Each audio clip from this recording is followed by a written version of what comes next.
నమస్కారం, పీవీబీ న్యూస్కి స్వాగతం. హెడ్లైన్ చూద్దాం.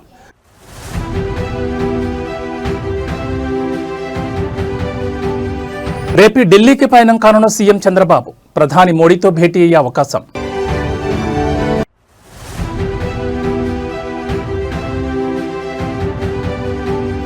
దేశవ్యాప్తంగా జనగణనకు రంగం సిద్ధం. జీహెచ్ఎంసీ వార్డుల పునర్విభజన ప్రక్రియ వేగవంతం.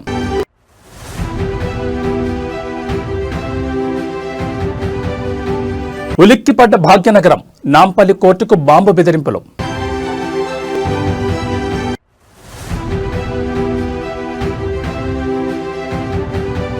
ఏపీ సర్కార్ కీలక నిర్ణయం, గ్రీన్ఫీల్డ్ పోర్ట్ నిర్మాణ గడువు పెంపు.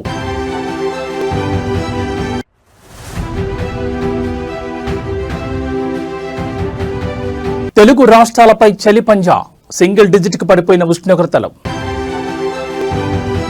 ఇక డీటెయిల్స్ చూస్తే ఆంధ్రప్రదేశ్ ముఖ్యమంత్రి చంద్రబాబు మరోసారి హస్తిన పర్యటనకు సిద్ధమవుతున్నారు. రేపు ఆయన ఢిల్లీకి వెళ్తున్నారు. ఈ పర్యటనలో ప్రధాని మోడీతో సమావేశమయ్యే అవకాశం ఉన్నట్టు తెలుస్తోంది. రాష్ట్రానికి అత్యంత కీలకమైన నీటిపారుదల ప్రాజెక్టులకు సంబంధించిన పెండింగ్ అంశాలపై కేంద్ర ప్రభుత్వంతో చర్చించడమే ఈ పర్యటన ముఖ్య ఉద్దేశం. ఈ సందర్భంగా పోలవరం ప్రాజెక్టుకు కేంద్రం నుంచి రావాల్సిన నిధుల బకాయిలను వెంటనే విడుదల చేయాలని ముఖ్యమంత్రి కోరనున్నట్లు సమాచారం. అదే సమయంలో రాష్ట్రంలో కొత్తగా చేపట్టాలనుకుంటున్న నల్లమల్ల సాగర్ ప్రాజెక్టుకు సంబంధించిన డిపిఆర్, కేంద్ర జలసంఘం అనుమతుల ప్రక్రియను వేగవంతం చేయాలని విజ్ఞప్తి చేయనున్నారు. ఈ పర్యటనలో భాగంగా కేంద్ర జలశక్తి శాఖ మంత్రి సిఆర్ పాటిల్తో కూడా సీఎం చంద్రబాబు భేటీ కానున్నారు. రాష్ట్రంలో నీటిపారుదల ప్రాజెక్టుల పురోగతి, కొత్త ప్రాజెక్టుల ఆవశ్యకతపై ఆయనతో చర్చించనున్నారు. మరోవైపు ఢిల్లీలో అందుబాటులో ఉన్న టీడీపీ ఎంపీలతో సమావేశమై రాష్ట్ర ప్రయోజనాల సాధన కోసం కేంద్రంతో అనుసరించాల్సిన వ్యూహంపై వారికి దిశానిర్దేశం చేయనున్నట్టు తెలుస్తోంది. ఈ పర్యటన ద్వారా పోలవరం పనులకు ఊపు రావడంతో పాటు నూతన ప్రాజెక్టులకు కేంద్రం నుంచి గ్రీన్ సిగ్నల్ లభిస్తుందని రాజకీయ వర్గాలు ఆశిస్తున్నాయి.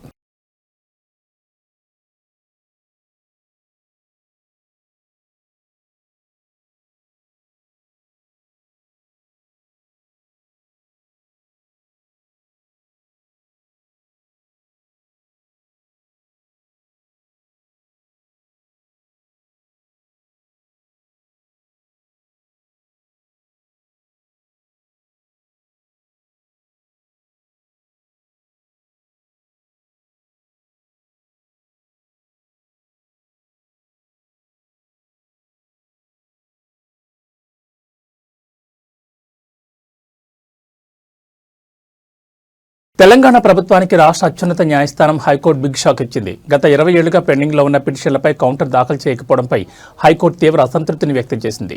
దేవాదాయ శాఖ నిబంధనలకు విరుద్ధంగా గతంలో జారీ చేసిన జీవో 45కు సంబంధించిన ప్రజాహిత వ్యాజ్యాల విచారణ సందర్భంగా ఈ పరిణామం చోటు చేసుకుంది.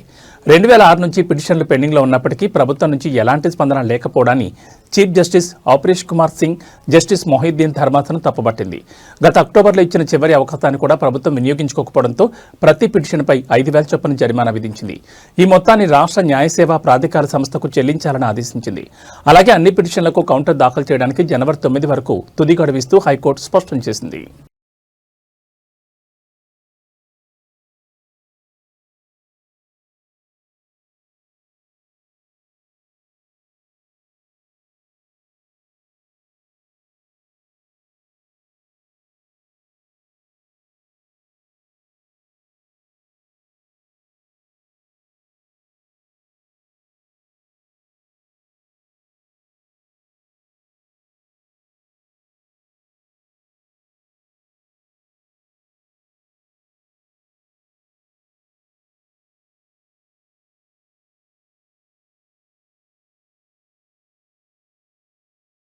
దేశవ్యాప్తంగా నిర్వహించనున్న జనగణనకు రంగం సిద్ధమవుతోంది. ఈ నేపథ్యంలో గ్రేటర్ హైదరాబాద్ మున్సిపల్ కార్పొరేషన్ పరిధిలో వార్డుల పునర్విభజన ప్రక్రియను వేగవంతం చేశారు. మంగళవారం జరిగిన జీహెచ్ఎంసీ స్పెషల్ జనరల్ బాడీ మీటింగ్లో కమిషనర్ కర్ణన్ ఈ విషయాన్ని వెల్లడించారు. డిసెంబర్ 31లోగా దేశంలోని అన్ని లోకల్ బాడీల వివరాలు ఇవ్వాలని కేంద్ర ప్రభుత్వం ఆదేశించడంతో జీహెచ్ఎంసీ డీలిమిటేషన్ ప్రక్రియను చట్ట ప్రకారం వేగవంతం చేసింది. ఇప్పటికే అభ్యంతరాలు స్వీకరించగా కోర్టు ఆదేశాల మేరకు మరో 2 రోజుల పాటు అభ్యంతరాలు తీసుకోనున్నారు. జీహెచ్ఎంసీలో 27 యుఎల్బీల విలీనం, 300 వార్డుల పునర్విభజనకు సంబంధించి ముసాయిదా నోటిఫికేషన్పై ఇప్పటి వరకు 5,905 అభ్యంతరాలు అందాయి. వీటిలో ఎక్కువగా వార్డుల పేర్ల మార్పు, సరిహద్దుల స్పష్టత లేకపోవడంపై అభ్యంతరాలు వచ్చినట్లు అధికారులు తెలిపారు. అభ్యంతరాల పరిశీలన అనంతరం ప్రభుత్వం ఫైనల్ నోటిఫికేషన్ జారీ చేసే అవకాశం ఉంది. దీంతో గ్రేటర్ ఎన్నికలకు మరో ఏడాది వరకు సమయం పట్టే సూచనలు కనిపిస్తున్నాయి.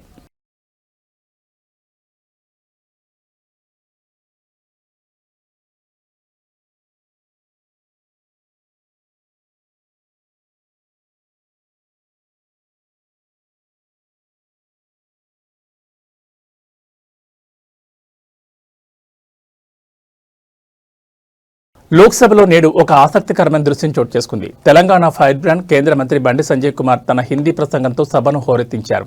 సాధారణంగా తెలుగులో అనర్గళంగా మాట్లాడే బండి సంజయ్ నేడు పార్లమెంట్లో హిందీలో తన వాదనను వినిపించి అందరినీ ఆశ్చర్యపరిచారు. కేంద్ర మంత్రిగా బాధ్యతలు చేపట్టిన తర్వాత లోక్సభలో తొలిసారిగా హిందీలో సుదీర్ఘంగా మాట్లాడారు బండి సంజయ్. ఆయన హిందీ ఉచ్చారణ, వాగ్దాటి చూసి విపక్ష సభ్యులు సైతం నివ్వెరపోయారు. బండి సంజయ్ హిందీలో మాట్లాడుతుంటే స్పీకర్ ఓం బిర్లా ముఖంలో చిరునవ్వు చిందించారు. సంజయ్ ప్రసంగం ముగిసిన వెంటనే బహుత్ హిందీ బోలి ఆప్నే అంటూ స్పీకర్ ప్రత్యేకంగా ప్రశంసించడం సభలో హైలైట్ గా నిలిచింది.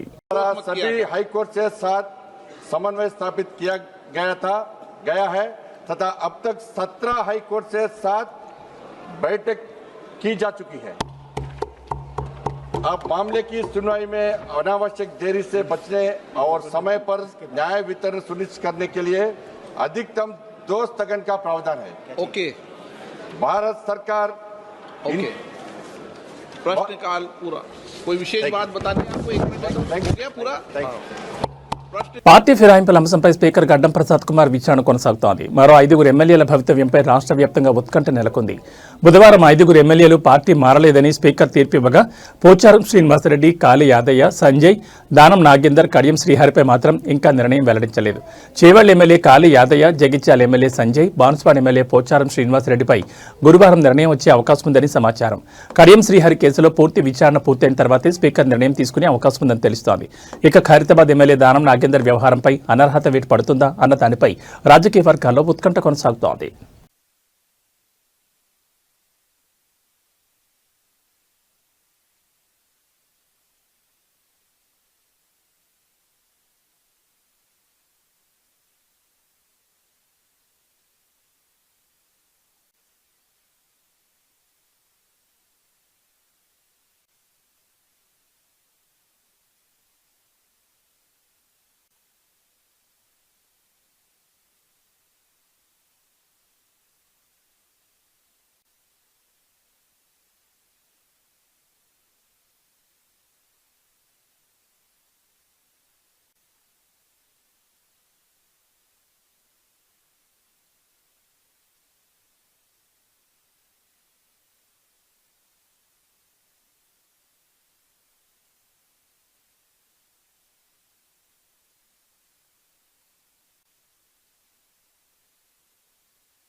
హైదరాబాద్లోని అత్యంత రద్దీగా ఉండే నాంపల్లి కోట సముదాయానికి బాంబు బెదిరింపు రావడం తీవ్ర కలకలం రేపింది. గుర్తు తెలియని వ్యక్తుల నుంచి వచ్చిన ఈ బెదిరింపు సమాచారంతో కోర్టు సిబ్బంది, న్యాయవాదులు, కక్షిదారులు ఒక్కసారిగా భయాందోళనకు గురయ్యారు.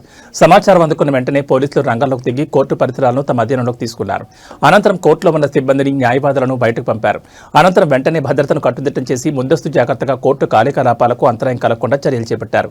బాంబు బెదిరింపు నేపథ్యంలో పోలీసులు bomb detection and disposal squad, dog స్క్వాడ్తో కలిసి కోర్టులోని ప్రతి గదిని, వాహనాల పార్కింగ్ ప్రాంతాలను అణువణువు తనిఖీ చేస్తున్నారు.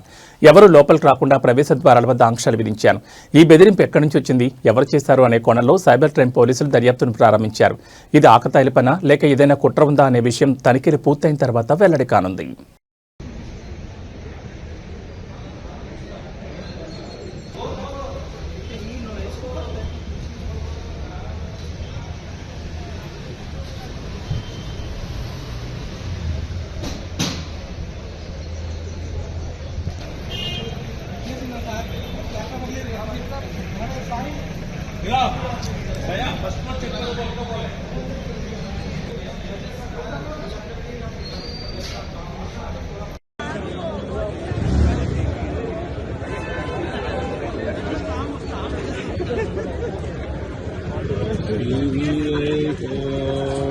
ఆంధ్రప్రదేశ్ ప్రభుత్వం కీలక నిర్ణయం తీసుకుంది. కృష్ణా జిల్లా మచిలీపట్నం సమీపంలో నిర్మిస్తున్న మచిలీపట్నం గ్రీన్ ఫీల్డ్ ఫోర్ట్ నిర్మాణ గడువును మరో 434 రోజులు పొడిగించింది. ఈ మేరకు ప్రభుత్వ ప్రత్యేక కార్యదర్శి కృష్ణబాబు అధికారిక ఉత్తర్వులు జారీ చేశారు. ఇప్పటి వరకు ఈ ఏడాది అక్టోబర్ 21లోగా పూర్తవ్వాల్సిన పోర్ట్ నిర్మాణాన్ని 2026 డిసెంబర్ 28 వరకు పొడిగించారు. సాంకేతిక కారణాలతో గడువు పెంచాలని కన్సార్టియం సంస్థ చేసిన విజ్ఞప్తిని రాష్ట్ర స్థాయి టెక్నికల్ కమిటీ పరిశీలించి సిఫార్సు చేయడంతో ప్రభుత్వం ఈ నిర్ణయం తీసుకుంది. 2000 కోట్లకు పైగా పెట్టుబడితో నిర్మిస్తున్న ఈ పోర్టు పూర్తయితే ఉత్తరాంధ్ర, తూర్పు గోదావరి, కృష్ణా జిల్లాలకు వాణిజ్యంగా మేలు జరుగుతుందని నిపుణులు చెబుతున్నారు. అయితే పదే గడువు పొడిగింపులపై రాజకీయ వర్గాల్లో చర్చ కొనసాగుతోంది.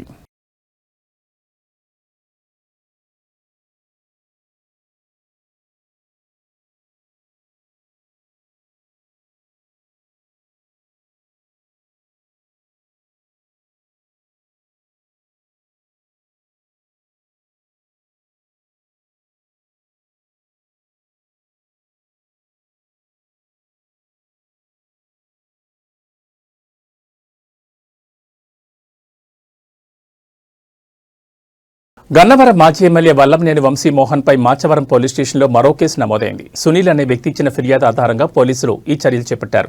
వంశీతో పాటు మరో 8 మంది మీద కూడా వివిధ సెక్షన్ల కింద కేసులు నమోదయ్యాయి. పోలీసులు ప్రాథమిక దర్యాప్తు చేపట్టి ఎవరికి ఎలాంటి ప్రమేయం ఉందో పరిశీలిస్తున్నారు. వంశీకి మరోసారి జైలు జరగవచ్చా అనే విషయంలో సోషల్ మీడియాలో చర్చలు సాగుతున్నాయి. ఇటీవలే వంశీ వివిధ వివాదాలు, కేసులను ఎదుర్కొంటున్న నేపథ్యంలో ఈ తాజా కేసు రాజకీయ వర్గాల్లో చర్చనీయాంశంగా మారింది.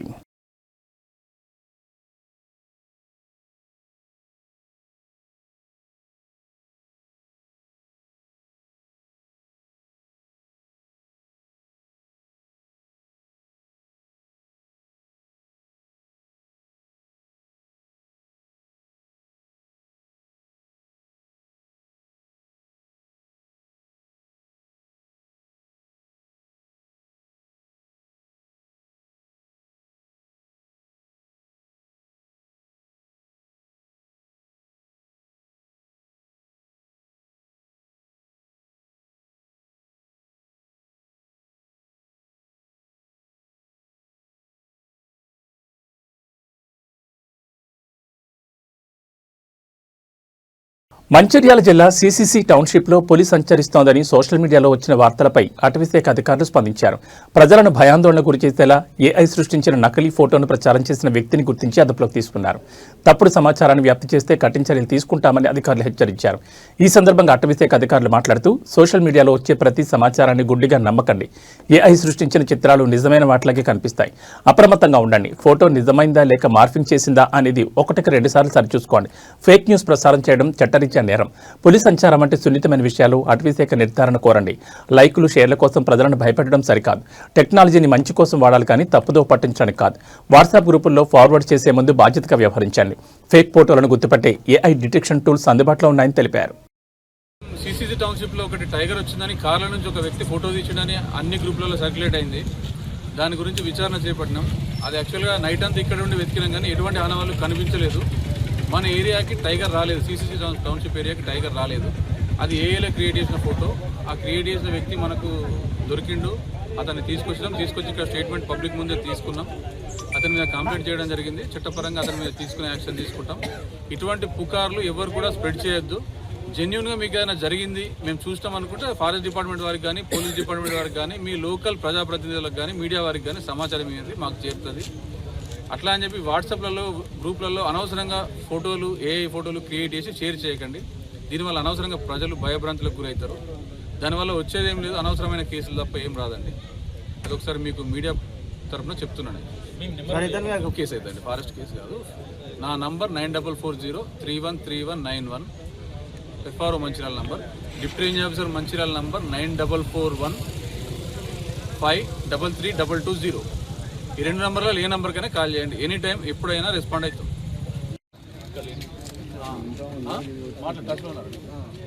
సరే వస్తున్నాం అంటే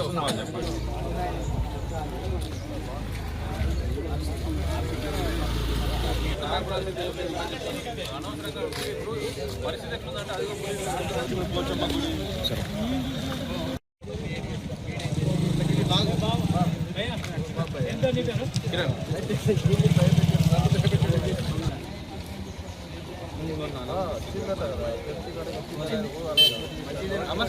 తెలంగాణలో ఇసుక మాఫియా ఆగడాలకు అడ్డు అదుపు లేకుండా సాగుతోంది. ప్రకృతి వనరులను దోచుకోవడమే కాకుండా ఏకంగా ప్రభుత్వ ఆస్తులను లక్ష్యంగా చేసుకుని విరుచుకుపడుతున్నారు.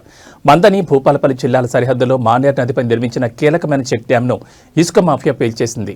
మందని మండలం అడవి సోమనపల్లి మరియు భూపాలపల్లి జిల్లా మల్హార్ మండలం పివి నగర్ శివార్లోని మానేర్ నదిపై ఉన్న చెక్ డ్యాంను దుండగులు రాత్రికి రాత్రే పేల్చేశారు.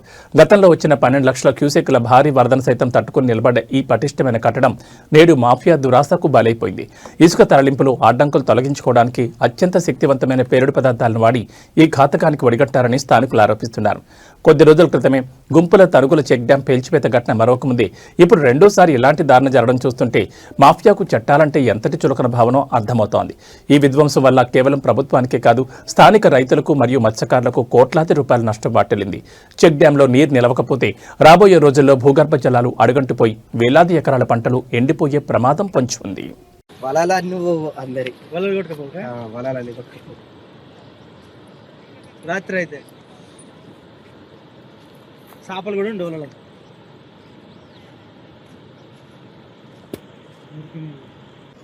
ఇది పెడితే చాలు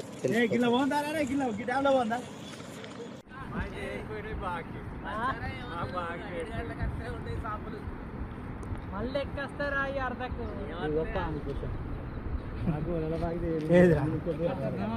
కొడుక గింత మధ్య పెద్ద పాము ఆరగించాలి అదే కానీ కూసాం నాగపాము కూసాం అది అలా పోయినట్టు పోయింది పాము ఉన్నది అలానే ఉండవచ్చు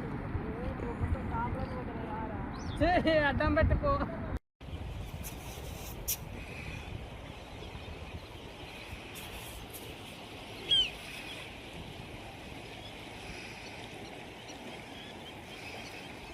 ఇక తెలుగు రాష్ట్రాలపై చలి పంజా విసురుతోంది. రాత్రి పగటి ఉష్ణోగ్రతలు కనిష్ట స్థాయికి పడిపోతున్నాయి. తెలంగాణలో పలు ప్రాంతాల్లో ఉష్ణోగ్రతలు సింగిల్ డిజిట్ చేరగా పొగమంచు కారణంగా వాహనాల రాకపోకలకు అంతరాయం ఏర్పడుతోంది. పటాన్ చెరువులో 8 డిగ్రీలు, ఆదిలాబాద్లో 9 డిగ్రీల ఉష్ణోగ్రతలు నమోదయ్యాయి. హైదరాబాద్లో ఉష్ణోగ్రత 13 డిగ్రీలకు పడిపోవడంతో ప్రజలు గజగజ వణికిపోతున్నారు. దుండిగల్లో 13, హయత్ నగర్లో 14 డిగ్రీల ఉష్ణోగ్రతలు నమోదయ్యాయి. ఈ నెల 21 వరకు చలి తీవ్రత కొనసాగుతుందని వాతావరణ శాఖ హెచ్చరించింది. ఇక ఆంధ్రప్రదేశ్లోనూ చలి తీవ్రత పెరుగుతోంది. అరకు, లంబసింగి, ఏజెన్సీ ప్రాంతాల్లో ఉష్ణోగ్రతలు సింగిల్ డిజిట్కి పడిపోగా కొన్ని చోట్ల 2 నుంచి 5 డిగ్రీల మధ్య నమోదవుతున్నాయి. చలి తీవ్రత నేపథ్యంలో ప్రజలు అప్రమత్తంగా ఉండాలని అధికారులు సూచిస్తున్నారు.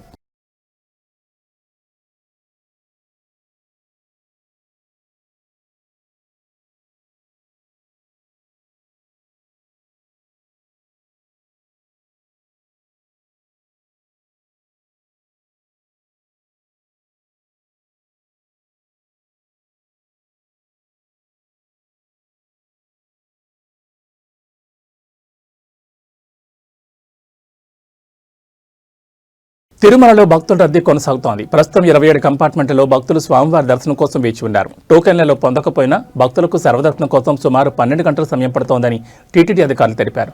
నిన్న ఒక్కరోజే 66,389 మంది భక్తులు స్వామివారి దర్శనం చేసుకున్నారు. అందులో 24,956 మంది భక్తులు తలనీలాలు సమర్పించి మొక్కులు చెల్లించారు. భక్తులు సమర్పించిన కానుకల ద్వారా శ్రీవారి హుండీకి 3.81 కోట్ల ఆదాయం సమకూరిందని ఆలయ అధికారులు తెలిపారు. భక్తుల సౌకర్యం కోసం టీటీడీ అధికారులు అన్ని ఏర్పాట్లను పర్యవేక్షిస్తున్నారు.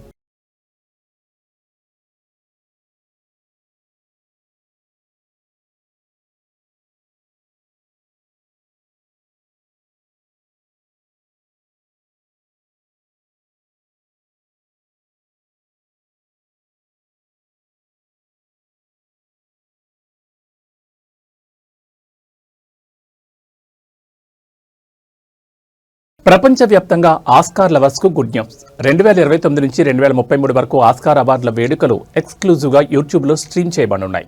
ఈ మల్టీ ఇయర్ ఒప్పందం కింద red carpet, free show, behind the scenes content, నామినేషన్లు, governance awards, students academy awards, scientific and technical awards వంటి కార్యక్రమాలు కూడా యూట్యూబ్ ఛానల్లో అందుబాటులోకి వస్తాయి. అకాడమీ సీఈఓ బిల్ క్రామర్ మరియు యూట్యూబ్ సీఈఓ నీల్ మోహన్ మాట్లాడుతూ ఈ భాగస్వామ్యం ఆస్కార్లను ప్రపంచవ్యాప్తంగా మరింత ప్రేక్షకులకు చేరుచేస్తుందని, కొత్త తరం సృజనాత్మకతను ప్రేరేపిస్తుందని తెలిపారు.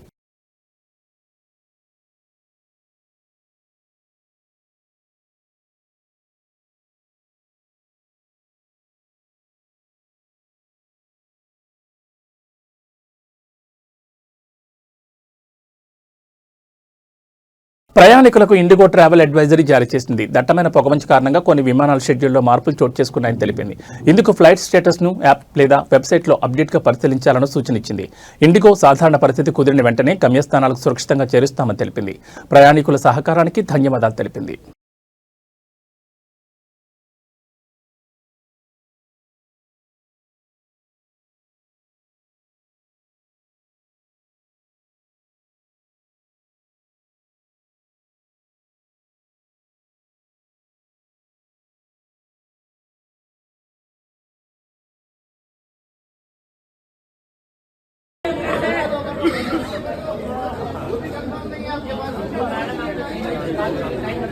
अगर ये जवाब नहीं दे पा रहे तो इनके इंडिया लेवल तो होंगे ना, इंडिया लेवल तक होंगे ना, नहीं मांग रहे हम भी पागल हो रहे हैं। अरे वो तो अपने सारे पैसे वो सपोर्ट करने भैया।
मदद जैसे अपने भाई को खिला के